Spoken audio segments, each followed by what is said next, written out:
올해는 저와 여러분들이 한 해를 살아가면서 세상 말로 하면 다사다난 여러 가지 일들이 있었고 여러 어려움이 있었고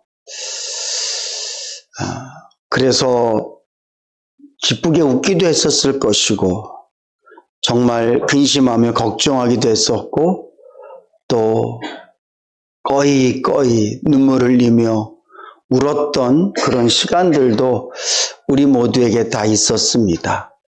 그런 모든 시간들이 차곡차곡 쌓여서 2024년도가 된 것이죠. 어떤 분이 그러시더라고요. 이제 조금만 있으면 올해가 다 간다. 이 해는 빨리 갔으면 좋겠다. 왜요? 그랬더니만 올해는 너무 힘든 일들이 많아서 2024년도는 내 마음에서 빨리 떠났으면 좋겠다고.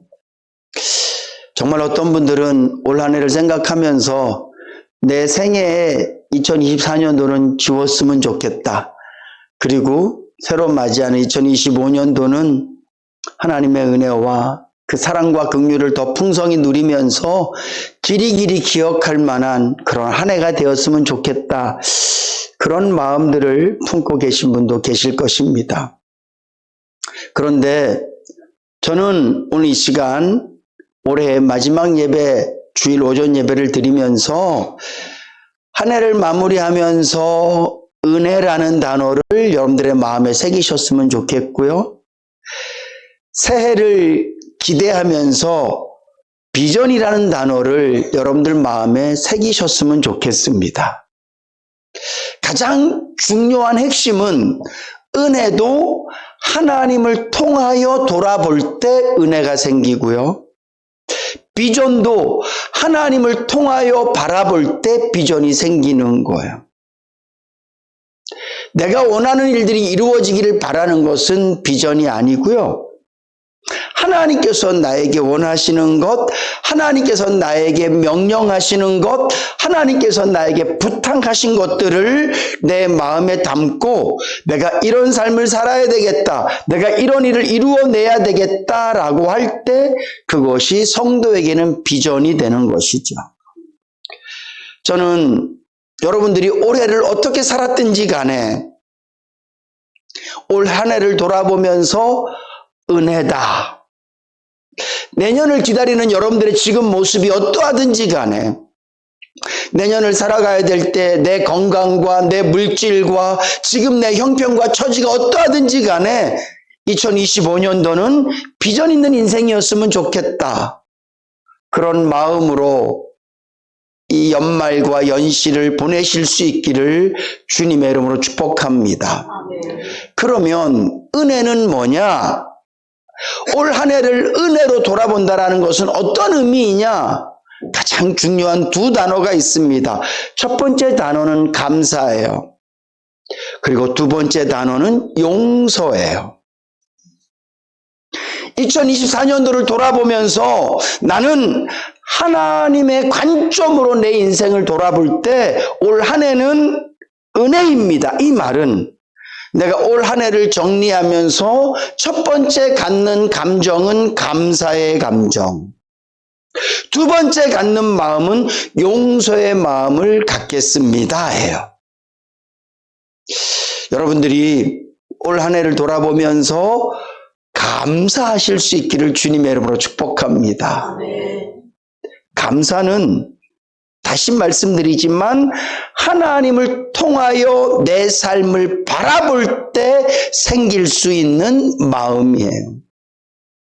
오늘 본문 말씀에 보면 이제 야곱이 죽었습니다. 야곱이 죽고 12 아들만 남았을 때 형들이 걱정하는 거예요.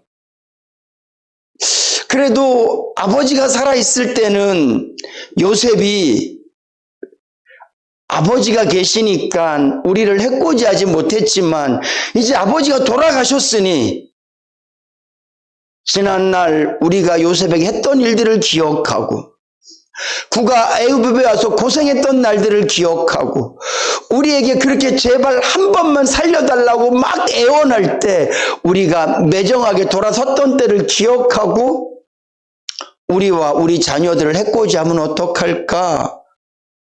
당연히 걱정이 되죠. 아마 우리라도 그럴 거예요. 내가 누군가에게 정말 씻어낼 수 없는, 지울 수 없는 고통을 줬다면 그가 힘이 생겼을 때, 그가 능력이 생겼을 때 나에게 그 원수를 갚으면 어떡하지? 그런 걱정하게 될 겁니다. 요셉의 형들은 당연히 그 걱정을 하는 거예요. 근데 이 걱정의 소리를 요셉이 들었습니다. 그리고 요셉은 울었다 이렇게 표현되어 있어요. 아마도 요셉의 마음은 전혀 그렇지 않았던 것 같습니다. 이미 다 잊어버렸고 이미 다 마음에서 그 고통과 상처를 다 지워내고 이제 내가 어떻게 하면 형들을 돌보고 내가 그 자녀들을 돌볼까 그런 마음을 갖고 있는데 형들은 혹시라도 저 요셉이 우리를 죽이면 어떻게 하지? 우리를 해코지하면 어떻게 하지? 그런 걱정한다는 얘기를 듣고 그는 울었다. 그리고 급기야는 형제들이 요셉을 찾아왔습니다. 찾아와서 머리를 조아리며 제발 용서하십시오. 우리는 당신의 종입니다. 그럴 때 요셉이 이야기합니다. 두려워 마십시오. 내가 하나님을 대신하겠습니까? 당신들은 나를 해하려고 했지만 하나님은 그것을 선으로 바꾸셨습니다. 결국 요셉의 이 고백은 비록 내 삶은 당신에 의해서 애굽으로 팔려가기도 했고 결국은 당신들 때문에 내가 보디발의 집에서 노예 생활을 했고 그리고 억울한 일을 당해서 감옥에도 갔었습니다. 내가 17에 팔려와서 30이 되는 그 13년이라는 긴 시간 동안 나는 늘 불안했었고 초조했었고 심지어는 매맞았었고 괴로운 시간들을 보냈습니다. 그런데 중요한 것은 이 모든 것을 하신 분이 하나님이십니다. 해코지한 사람은 당신들이지만 그렇게 그 일을 허락하신 분이 하나님이십니다.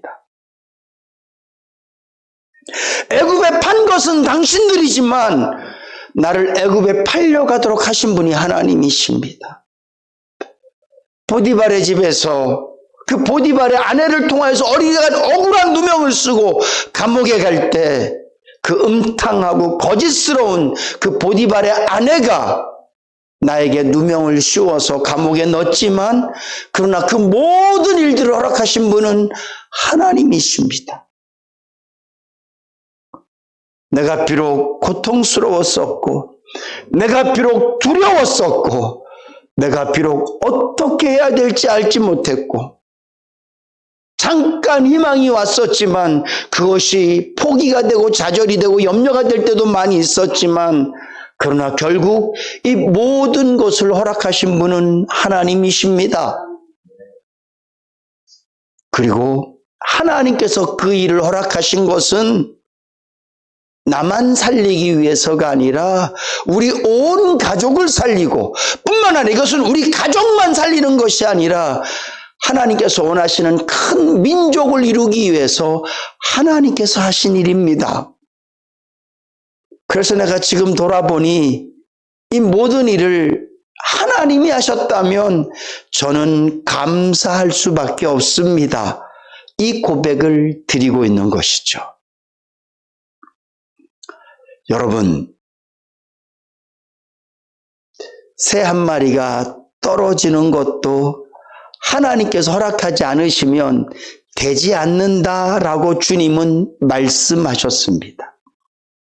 하물며 십자가에서 죽으심으로 말미암아 예수 그리스도의 피값으로 구속해서 자녀 삼은 저와 여러분들의 삶을 하나님께서 간섭하지 않으셨겠습니까? 어쩌면 우리의 올 한 해는 내가 원하는 대로 안 되었을 수도 있습니다. 어떤 분의 고백처럼 2024년도는 지우고 싶은 한 해였을 수도 있습니다.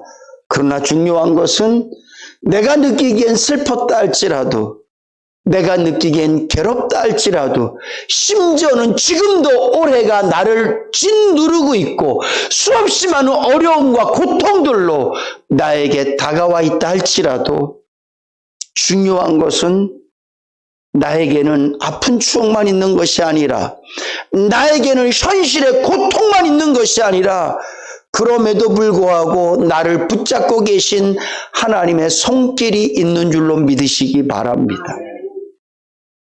물론 본문에 나오는 요셉의 고백은 그의 모든 고생이 다 끝나고 이미 애굽의 총리가 되어져 있고, 모든 형들이 자기 앞에 와서 무릎 꿇고 간절히 빌고 있는 것처럼 요셉의 꿈이 다 이루어진 상태이기는 하지만, 비록 우리는 요셉과 비교했을 때 아직 요셉과 같은 그런 지경에는 이르지 못했다 할지라도, 가장 중요한 것은 내 처지와 형편이 아니라 하나님의 손길인 줄로 믿으시기 바랍니다. 요셉이 감옥에 있을 때에도 하나님은 요셉과 함께 하셨어요. 요셉이 보디발의 아내에게 모함을 당할 때에도 하나님은 요셉과 함께 계셨어요. 요셉이 형들에 의해서 깊은 웅덩이에 빠져 있을 때에도, 아라비아 상인들에게 팔려갈 때도 하나님은 그와 함께 계셨습니다. 여러분들이 힘든 시간을 보낼 때에도 하나님은 우리를 버리신 것이 아니라 오히려 더 편안하고 넓은 길을 갈 때는 아이와 함께 가는 엄마가 잠시 그 손을 놓을 수는 있지만, 위험스럽고 정말 차들이 막 다니는 그런 도로에서는 엄마가 그 아이의 손을 꼭 잡고 그 길을 지나는 것처럼, 우리의 인생이 좀 편안하다 싶을 때 그때도 주님은 함께 계시지만 좀 거리를 두시고, 그래, 이 환경에서는 내가 좀 놔둬도 네가 믿음도 지킬 수 있고, 이 환경에서 내가 조금 멀리 있는 것처럼 느껴져도 네가 그렇게 기뻐할 수 있고 감사할 수 있을 거야. 근데 이렇게 힘들고 어려운 시간엔 내가 네 손을 놓으면 너는 좌절할 거야. 이렇게 위급한 시간에 내가 너를 내 품에서 놓으면 너는 나락으로 더 빠질 거야. 난 이 고통 속에서는, 이 어려움 속에서는 나는 너를 놓을 수 없어. 그런 심정으로 주님께서 우리가 정말 어렵고 힘들 때 우리를 꼭 붙잡고 계신 줄로 믿으시기 바랍니다. 이렇게 주님의 손길을 생각하면서, 하나님의 사랑을 생각하면서 올 한 해를 돌아보면 우리는 감사할 수 있습니다. 그리고 지금 내 형편이 어렵고 힘들다 할지라도 제가 드린 말씀을 믿으세요. 그게 성경이에요. 그게 하나님의 마음이에요. 그것이 우리를 사랑하시는 하나님의 나타나심이에요. 어려우십니까? 힘드십니까? 앞이 캄캄하세요? 주님은 여러분들을 붙잡고 계셔요.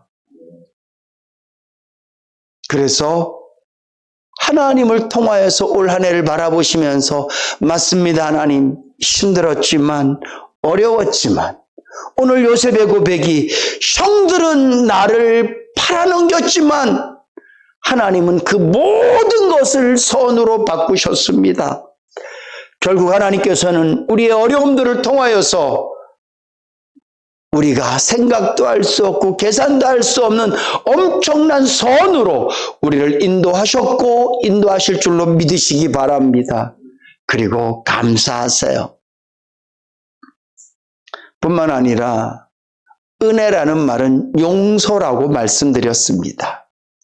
오늘 요셉이 형들이 와서 그렇게 얘기할 때 나는 사실 용서할 것도 없습니다, 형님들. 다 하나님이 하신 거잖아요. 당신들이 나쁘고 악해서가 아니라 결국은 이 엄청난 일을 이루기 위해서 하나님께서 당신들을 사용하신 거예요. 용서하지요. 사실은 내가 당신들을 용서할 것도 없지만 내가 용서하겠습니다. 나는 당신들이 나에게 끼친 모든 해를 이미 다 지웠습니다. 당신의 허물을 내가 묻지 않겠습니다. 그때 당신이 그렇게 말했지 내가 그렇게 말하지 않을 거예요. 내가 그때 형님들을 찾아서 도단으로 막 올 때 그런 눈빛으로 나를 바라봤죠. 내가 그렇게 말하지 않을 거예요. 나는 이미 다 잊었습니다. 왜냐하면 이 일을 행하신 모든 분이 모든 것의 시작은 하나님임을 내가 믿기 때문입니다. 여러분, 용서하실 수 있기를 주님의 이름으로 축복합니다. 제가 여러 번 말씀드렸지만 미움은 상대방의 마음에다가 창을 꼽는 것이 아니라 내 마음에다가 꽂는 거예요. 상대방의 마음에다가 지옥을 만드는 것이 아니라 내 마음에다 지옥을 만드는 거예요. 얼마나 그 사람이 잘못했으면 내가 괴로운 줄 알면서도 미워하겠습니까? 얼마나 그 사람이 잘못했으면 내가 스스로 내 몸에다 칼을 꽂는 줄 알면서도 그 사람을 미워하겠습니까? 근데 여러분, 다시 말씀드리지만 우리는 나의 삶을 인간적인 어떤 그런 것으로 계산하고 생각하는 것이 아니라 예수 믿는 사람은 나에게 일어나지는 모든 일들을 하나님의 섭리와 하나님의 간섭으로 믿는 것이 신앙인 줄로 믿으시기 바랍니다. 그랬을 때 우리가 누구를 미워할 수 있겠습니까? 돌아보면 제 인생에도 저를 아프게 하고 저에게 손해를 끼치고 저에게 고통을 줬던 사람들이 있습니다. 어쩌면 지금도 저에게 짐 같은 사람이 있을 수 있습니다. 근데 돌아보면 마치 무서운 개가 쫓아오면 내 능력 이상으로 달리기가 빨라지듯이 나를 어렵게 했던 그 사람 때문에 내 믿음의 경주가 더 빨라지고 나를 힘들게 했던 그 사람 때문에 신앙의 깊이가 더 깊어지고 틀림없이 그랬어요. 틀림없이 그랬다고요. 지금 여러분들이 나는 이 사람은 싫어. 손가락에 3명을 꼽아보세요. 결국은 그 사람 때문에 우리가 하나님께 더 깊이 매달렸고 더 강하게 그분을 붙잡았고 그리고 그분 때문에 우리의 믿음은 성장했을 거예요. 하나님의 은혜라는 관점으로 그 사람을 보느냐 아니면 내 이익과 내 유익의 관점으로 그 사람을 보느냐에 따라서 그 사람에 대한 감정은 완전히 바뀌어집니다. 용서와 미움은 반대지 않습니까? 저는 요셉이 자신의 인생을 그런 과정 속에 그런 구렁텅이 속에 몰아넣은 것이 하나님이라고 믿기 때문에 결국은 이 모든 일들을 통하여서 아름답게 인도하실 분이 하나님이라는 걸 믿었기 때문에 그는 철천지 원수가 될 수밖에 없는 그 형들을 용서했고 그들을 온 가슴으로 뜨겁게 안아주고 있습니다. 미움은 결국 내 손해예요. 미움은 결국 내 신앙도 갉아먹고 하나님 앞에 설 때도 너무 부끄럽게 서게 하고 내 육신적인 마음도 힘들게 하는 게 미움이에요. 여러분들 앞에서 삿대질하고 여러분들 앞에서 난폭한 말하고 여러분들에게 손해 끼치는 그 사람을 바라보지 마시고요. 그 뒤에 계신 하나님을 바라보실 수 있기를 주님의 이름으로 축복합니다. 그렇습니다. 하나님께서는 저에게 이런 상황을 통해서 나를 성숙하게 하시고 이런 상황을 통해서 더 주님의 마음도 알게 하시고 때로는 이런 상황을 통해서 내가 잘못된 길을 가고 있을 때 나의 길을 바꿔주기도 하시고 맞습니다 하나님. 사실은 제가 용서하고 자식할 것도 없습니다. 그저 제가 사랑하고 감사함으로 받겠습니다. 이 고백이 나올 수밖에 없는 거죠. 오늘 아침에 제가 우리 이경희 권사님이랑 김성희 자매님 차량 운행 갔는데 우리 김성희 자매님 차에 딱 타자마자 그러시는 거예요. 목사님, 나 요즘 꽂힌 노래가 있어요. 와, 이게 이렇게 내 가슴을 뜨겁게 하네요. 무슨 노래? 그러니까 은혜라는 노래. 그래서 제가 1시간 연속 재생을 틀고 교회 올 때까지 한 15분 동안 은혜라는 찬양만 계속 들었어요. 여러분, 정말 은혜지 않습니까?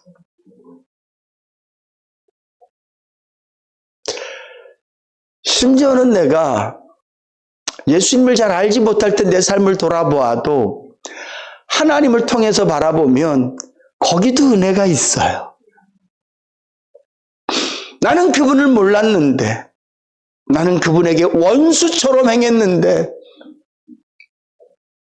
하나님을 통해서 그 시절을 바라보면 거기에도 그래서 성경에 선택되었다라는 말이 이런 의미구나. 나는 주님을 알기도 전에 주님이 나를 먼저 아셨다는 말이 이런 의미구나. 한번 생각해 보세요. 믿음을 갖고 하나님을 통해서 예수 믿기 전에 여러분들의 모습을 한번 돌아보시라니까요. 거기엔 하나님의 사랑이 없나? 있어요, 여러분. 여러분들도 오늘 다 예배 마치고 집에 가셔서 은혜 1시간 자동재생 틀어놓고 들어보세요. 찡할 거예요. 맞습니다, 하나님. 맞습니다, 하나님. 모든 것이 은혜, 은혜,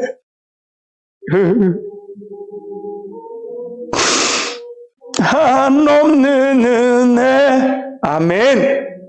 이 고백이 우리의 심장 뜨겁게 하나님 앞에 드려질 줄로 믿습니다.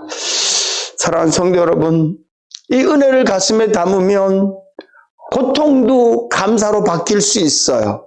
왜냐하면 하나님께서 나와 함께 계심을 믿을 수 있고 그 고통을 통해서 하나님이 하실 일을 기대할 수 있기 때문에 그래요. 뿐만 아니라 이 은혜를 가슴에 담으면 누구나 용서할 수 있어요. 누구도 용서할 수 있어요. 사랑하는 성도 여러분, 예수 믿는 사람은 최소한 부자는 못 돼도 사랑은 담고 살아야 돼요. 예수 믿는 사람은 최소한 육신의 건강은 잃어도 마음의 용서는 잃지 않아야 되는 줄로 믿으시기 바랍니다. 온몸에 보석들로 치장하고 메이크업을 입고 멋지게 온몸을 꾸몄다 할지라도 마음에 감사와 용서가 없다면 그는 하나님의 은혜와 복을 누리는 자가 아닙니다. 하나님의 은혜와 복은 감사, 용서를 통해서 우리에게 드러나지는 줄로 믿으시기 바랍니다. 나는 주님께 복받은 사람인가 그럴 때 돈을 헤아리지 마시고요. 내게 감사가 있나 돌아보세요. 내가 하나님의 은혜를 누리고 있는 사람인가를 돌아볼 때 내가 얼마나 건강한가를 보지 마시고 나는 원수까지도 사랑할 수 있나 그 마음을 바라보세요. 이 두 가지가 있다면 여러분들은 복받은 사람이. 이 두 가지가 있다면 여러분들은요 하나님과 동행하는 사람이에요. 나는 성령 충만하다고 근데 맨날 누구 정죄하고 판단하고 그럴 수 없어. 나는 은혜가 충만하다고? 나는 매일 교회 가는데, 나는 매일 기도하는데, 나는 설교하는데, 근데 감사가 없고 성도를 미워한다고요? 땡이에요, 하나님 앞에서. 여러분, 성도가 추구해야 될 삶은 감사하며 용서인 줄로 믿으시고요. 이걸 이루는 것이 하나님의 은혜라는 사실을 명심하시고, 특별히 올 한 해를 마무리하면서 여러분들 마음속에 이 은혜 가득 담으실 수 있기를 주님의 이름으로 축복합니다. 두 번째로는 비전이라고 말씀드렸어요. 비전은 다시 말씀드리지만 하나님이 나에게 원하시는 것에 대한 꿈이에요. 오늘 요셉은 그 형들에게 얘기합니다. 당신들은 두려워 마소서. 내가 당신들과 당신들의 자녀를 기르리이다. 이것은 하나님께서 요셉에게 주신 비전이에요.